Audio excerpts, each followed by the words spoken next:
Hello, Buddhas. This one's going to cut to the chase. We're not going to bother with any kind of an intro.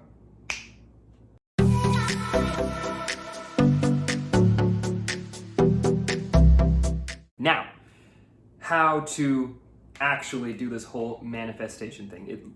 This came to me and I'm making the video right away. I'm not delaying this, and that is going to be my approach moving forward. Hopefully, if I can keep up with it.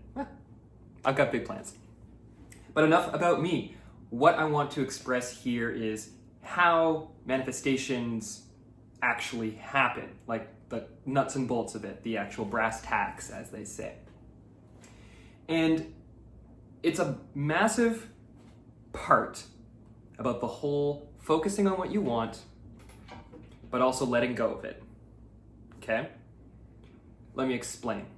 If you see what you have in front of you, and you use that as your inspiration for what you want next, then you're acknowledging the reality you have and you're seeing the potentials.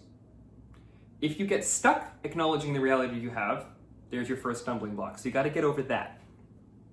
The second thing is seeing the potentials, right? If you get stuck only seeing the potentials, then you're, as Abraham says, filling your vortex, but nothing's coming into this reality, right? So step one, acknowledge what you have. Step two is to see how you're going to have more, or have different, or have better, or have what you would prefer. You don't need to justify it to anyone. And then I would say step three is to find some way, possibly, of justifying to yourself, because that's all you really matters, that you believe you can get that thing that you want. And that's where a lot of this stumbling blocks can happen for me, because I can see what I've got, I can see what I want, and then believing that I'm worthy of it, or believing that I deserve to have it, or that it's possible to do, can get kind of tricky. So then step four comes in, which is the fun step, which is beyond letting go. It's practically forgetting about it.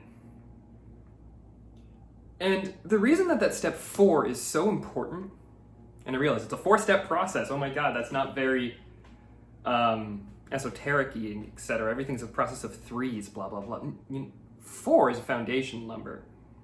So 4 is actually like existence. The way I see it, it's a very strong number, very solid number, okay? And this 4-step technique of seeing what you have, visualizing what you want, justifying it to yourself, essentially. You can say that one however you want, believing it, and then forgetting about it, which is beyond letting go. But it's stopping, essentially, the momentum of like how it could be better, and it's also stopping the momentum of, do I need to justify it to myself that I deserve this? And most importantly, it's stopping the momentum of seeing what's in front of you.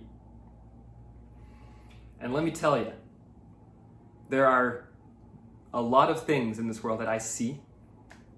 There are a lot of things that I have seen how I would prefer to do them, visualized my better ways, etc.